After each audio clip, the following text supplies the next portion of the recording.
Madam Speaker, I would like to read into the record a list of every Liberal scandal that I could possibly find. Now, fair warning, the list is not exhaustive, and I strongly believe the most rational individuals will believe that the government has not finished adding to the count. Now, traditionally, we would have the 12 days of Christmas, but after 9 years of NDP Liberal government, I bring you the 68 scandals this Christmas instead. So let's take a walk down scandal lane together as we review the 68 and continuing Liberal scandals.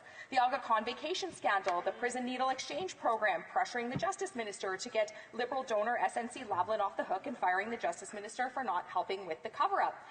Some people experience it differently response over groping allegations. The We Charity scandal. Prime Minister assaults NDP MP in the House of Commons. Proroguing Parliament to escape the We Charity scandal. Sending personal protective equipment to China during a pandemic. Giving hundreds of thousands of dollars in ventilator contracts to Liberal Party insider Frank Baylis.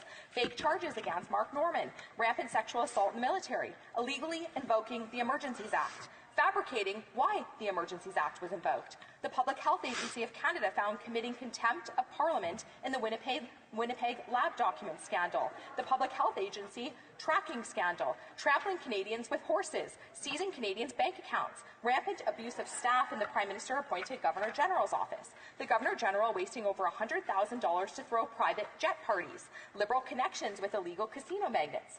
Vaccine delays and unwarranted vaccine mandates. Dressing up in racist costumes on an official trip to India. Dressing up in racist blackface costumes at least 3 times over 11 years. But, the Prime Minister is, this number is how many times the Prime Minister can remember. So mass airport delays and cancellations as we continue.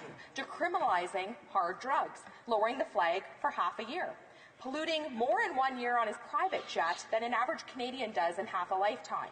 More than 72 secret order and councils. Sending diplomats to a party at the Russian embassy during the invasion of Ukraine.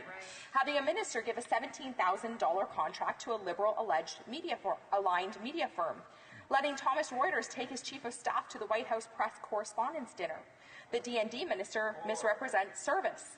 Trying to get unwarranted border searches of electronics. Restricting online free speech, spending $11 million to renovate the Prime Minister's cottage, raising the carbon tax during an energy crisis and ignoring racist laws in Quebec, misinforming Canadians about electoral reform, skipping the first Truth and Reconciliation Day to go surfing in Tofino, eliminating mandatory minimums for gun offences while going after law-abiding firearms owners, the Prime Minister flying in his private jet to climate conferences, the Prime Minister partying in Scotland maskless while Canadians were still under lockdowns, failed reforms in the ATIP system, awarding contracts to government employees without proper bids, like in GC Strategies, the ArriveCan or ArriveScam app, the $8 million barn built at Harrington Lake, Jamaica vacation that cost Canadian taxpayers at least $162,000, Liberal cover-ups of foreign interference with the family friend rapporteur, Liberals not naming foreign threats, Bernardo and Magnotta prison transfers,